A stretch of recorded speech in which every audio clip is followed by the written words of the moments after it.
Hello everyone, आपको UPSC एक मौका और दे रहा है कि अगर आपने अब तक फॉर्म अप्लाई नहीं किया है तो लास्ट डेट को एक्सटेंड कर दिया, यानी अब द लास्ट डेट होगी 18/2/2025। पहले 11 तारीख लास्ट डेट थी, ये आप देख रहे होंगे स्क्रीन पर कि अब 18 तारीख तक आप यूपीएससी के फॉर्म अप्लाई कर सकते हो।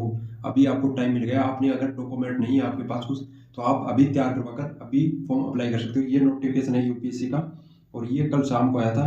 और अब जो करेक्शन विंडो की डेट है वो अब फॉर्म जिस दिन बंद हो जाएंगे एप्लीकेशन ऑनलाइन अप्लाई होने, उससे 7 दिन तक ओपन होगी, यानी 19/2/2025 से 25/2/2025 तक अब आपकी करेक्शन विंडो ओपन होगी। पहले क्या था, 11 तारीख लास्ट डेट थी। पहले क्या था, 11 तारीख लास्ट डेट थी फॉर्म एप्लीकेशन की। अब उसको 18/2/2025 कर दिए। ये यूपीएससी की ऑफिशियल वेबसाइट से नोटिफिकेशन है, आप वहां से इसे देख सकते हो। और ये मैंने अभी डाउनलोड किया था, कल शाम को ये नोटिफिकेशन आया था, आप भी देख सकते हो इसे। और अब बात करते हैं कि काफ़ी सारे स्टूडेंट की ओटीआर में और फॉर्म रजिस्ट्रेशन एप्लीकेशन में गलतियां हो रही है, तो वो करेक्शन को लेकर काफ़ी मैसेज कर रहे हैं। तो कुछ कुछ ऐसे इंपॉर्टेंट जो है उसे उन पे हम इस वीडियो में बात करेंगे। सबसे पहले तो यही कि आपने एक बार अगर ओटीआर रजिस्ट्रेशन कर दिया है तो आप नया ओटीआर रजिस्ट्रेशन नहीं कर सकते, क्योंकि उसमें आपका 10th का रोल नंबर फिल होता है। तो वो आप एक बार सबमिट करने के बाद आप दोबारा ओटीआर को नहीं रजिस्टर कर सकते। तो सबसे पहले तो ये कि आपको ओटीआर और फॉर्म एप्लीकेशन में भी, दोनों में कोई भी ऐसी कोई गलती नहीं करनी है कि आपको बाद में पछताना पड़े। क्योंकि क्या है कि एक बार गलती होगी तो ओटीआर में और फॉर्म एप्लीकेशन में करेक्शन भले ही हो जाए, लेकिन आपको उसमें समस्याएं झेलनी पड़ सकती है। अभी प्रीलिम्स नज़दीक है, आपका पढ़ाई से फोकस हटकर क्या होगा, आप फॉर्म में लग जाओगे। तो आपको कोई भी गलती नहीं करनी। आप 4 बार फॉर्म अप्लाई करते समय, ओटीआर रजिस्ट्रेशन करते समय देखो ध्यान से कि कोई गलती तो नहीं है। सबसे पहले ये कि आपकी ओटीआर में आपका न्यू ओटीआर रजिस्ट्रेशन नहीं होगा अगर आपने एक बार फिल कर दिया तो। और सेकंड ये कि आप ओटीआर में सिर्फ एक बार ही करेक्शन कर सकते हो, वो भी करेक्शन विंडो के टाइम जब ओपन होती है 7 दिन के लिए, उस टाइम आप करेक्शन कर सकते हो। यानी अब करेक्शन विंडो ओपन होगी 19/2/2025 को 25/2/2025 तक ओपन रहेगी, यानी 7 दिन के लिए आप करेक्शन कर सकते हो ओटीआर में और फॉर्म एप्लीकेशन दोनों में। बट ये ओटीआर अगर, यानी आपने फर्स्ट टाइम अप्लाई किया है फॉर्म, तभी आप इस ओटीआर में करेक्शन कर सकते हो। ये नहीं कि आपने पिछले साल ओटीआर रजिस्ट्रेशन किया था और पिछली बार आपने उससे उसी ओटीआर से आपने एक अटेम्प्ट दे दिया है, यूपीएससी का कोई अन्य एग्जाम दे दिया है, और इस साल आप उस ओटीआर में करेक्शन करना चाहते हो, तो ऐसा नहीं होगा। क्योंकि उसी टाइम आपको करेक्शन करने का टाइम था, आप दोबारा उसमें आप करेक्शन नहीं कर सकते, आपने अटेम्प्ट दे दिया है कोई ऑलरेडी। तो आपको ये ध्यान रखना है कि ओटीआर सिर्फ एक बार ही आप चेंज कर सकते हो, वो भी आपने अगर अटेम्प्ट नहीं दिया है और आपका फर्स्ट अटेम्प्ट है, यानी कोई पहला पेपर है जिसमें आप अप्लाई कर रहे हो ओटीआर के थ्रू, तो आप सिर्फ एक बार ओटीआर को चेंज कर सकते हो। और साथ ही आप ओटीआर में ईमेल और मोबाइल नंबर को चेंज नहीं कर सकते। बाकी आपका नाम, मदर का नाम, फादर नाम और डेट ऑफ बर्थ वगैरह सब चेंज कर सकते हो। बट आप ओटीआर में अपना मोबाइल नंबर और ईमेल नंबर में कोई बदलाव नहीं कर सकते। आपने जो नंबर दिया है वही रहेगा। तो आपको ये अभी दिमाग में बिठा लेना है कि आपको मोबाइल नंबर और ईमेल जो है आप फिल कर रहे हो ओटीआर में, वो सोच समझ कर देनी है।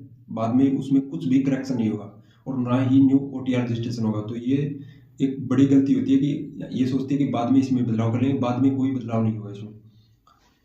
और अब आते हैं फॉर्म एप्लीकेशन में कुछ गलतियां होगी, तो उसको कैसे सही करना है। उसके लिए विंडो ओपन होगी, जैसा मैंने अभी बता दिया कि ये फॉर्म 18 तारीख तक अप्लाई होंगे, उसके अगले दिन ही 7 दिन के लिए ये विंडो ओपन होगी, तब आप इसमें करेक्शन कर सकते हो।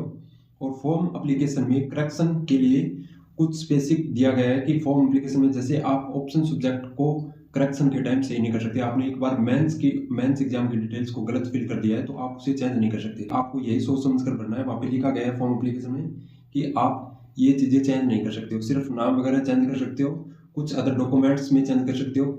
जो करेक्शन विंडो खुलेगी उसी टाइम ही पता चलेगा। और नोटिफिकेशन में स्पष्ट दिया है कि आप करेक्शन कर सकते हो, लेकिन वहाँ पे जैसे ऑप्शन सब्जेक्ट में आप करेक्शन नहीं कर सकते, वहाँ पे लिखा गया है। तो आपको ये चीज़ें ध्यान में रखनी है, आपको कुछ भी गलती नहीं करनी है। आप ये मत समझना कि ओटीआर दोबारा रजिस्ट्रेशन कर लेंगे या ईमेल मोबाइल नंबर चेंज कर लेंगे, ऐसा नहीं होगा। क्योंकि आपका 10th का रोल नंबर सबमिट होने के बाद आप ओटीआर को नहीं कर सकते। और फॉर्म एप्लीकेशन को ध्यान से भरो। काफ़ी सारे स्टूडेंट के कमेंट थे कि मेरा ऑप्शन सब्जेक्ट गलत भरा गया है, आपने सोच समझ कर नहीं भरा होगा, या साइबर कैफे वाले ने आपका फॉर्म गलत, वो अगर साइबर कैफे वाले ने आपका ऑप्शन सब्जेक्ट गलत फिल कर दिया है तो किसी पे ब्लेम मत डालो। ये आपकी रिस्पॉन्सिबिलिटी है कि आपको ध्यान से 4 बार फॉर्म को देखना है। वो तो कुछ भी भर सकता है, लेकिन आपको उसको अच्छे से देखना है, चेक सही भरा गया तो ही सबमिट करना लास्ट में। और बीच बीच में फॉर्म को सबमिट मत करके छोड़ो कि आज कर दिया थोड़ा कल कर रहे हो, तो ऐसे गलतियां होगी और रिजेक्ट हो जाएगा आपका फॉर्म। क्योंकि आपको ये लगता है कि फॉर्म रिजेक्शन नहीं होगा, फॉर्म रिजेक्शन हो सकता है जिस दिन आपकी ये विंडो बंद हो जाएगी ऑनलाइन एप्लीकेशन की, उसके बाद रिजेक्ट हो सकते हैं फॉर्म। आप ये मत सोचना कि रिजेक्ट नहीं होगी। तो आपको हर चीज़ को अच्छे से अप्लाई करना, और अगर आपका कुछ कमेंट हो यूपीएससी फॉर्म या ओटीआर रिलेटेड तो आप कमेंट करके पूछ सकते हैं। बाकी अगर आप जो यूपीएससी की वेबसाइट पर हेल्पलाइन नंबर दिया गया है, आप सुबह 10 से शाम 5 बजे तक वहाँ से भी आप कुछ जानकारी लेना चाहिए तो वहाँ से भी कॉन्टैक्ट कर सकते हो। ओटीआर और फॉर्म के काफ़ी सारे कमेंट आ रहे थे स्टूडेंट्स के, क्योंकि काफ़ी सारी गलतियाँ हो गई है, अब वो चेंज नहीं हो रही है, तो देखो कितना नुकसान हो गया उनको। तो आपको ऐसा कोई भी कदम नहीं उठाना है गलत कि आपका गलत हो जाए, सोच समझ कर भरना। अभी आप वीडियो देख लेना यूट्यूब पर, नोटिफिकेशन को अच्छे से पढ़ो, उसके बाद ही अप्लाई करना। Thank you. आपका अगर कोई क्वेश्चन हो इससे रिलेटेड तो आप कमेंट करके पूछ सकते हैं। और अगेन आपको डेट याद रखनी है कि 18 तारीख लास्ट डेट है फॉर्म की, एक्सटेंड कर दी गई है। और अब जो पहले करेक्शन विंडो ओपन होनी थी अब वो 19 तारीख को ओपन होगी और 25 तक यानी 7 दिन तक चलेगी करेक्शन विंडो। पहले 11 तारीख थी, उसके बाद 12 को स्टार्ट होनी थी, अब ये करेक्शन विंडो 19 से 25 के बीच में 7 दिन तक ओपन रहेगी, तब आप चेंज कर सकते हो।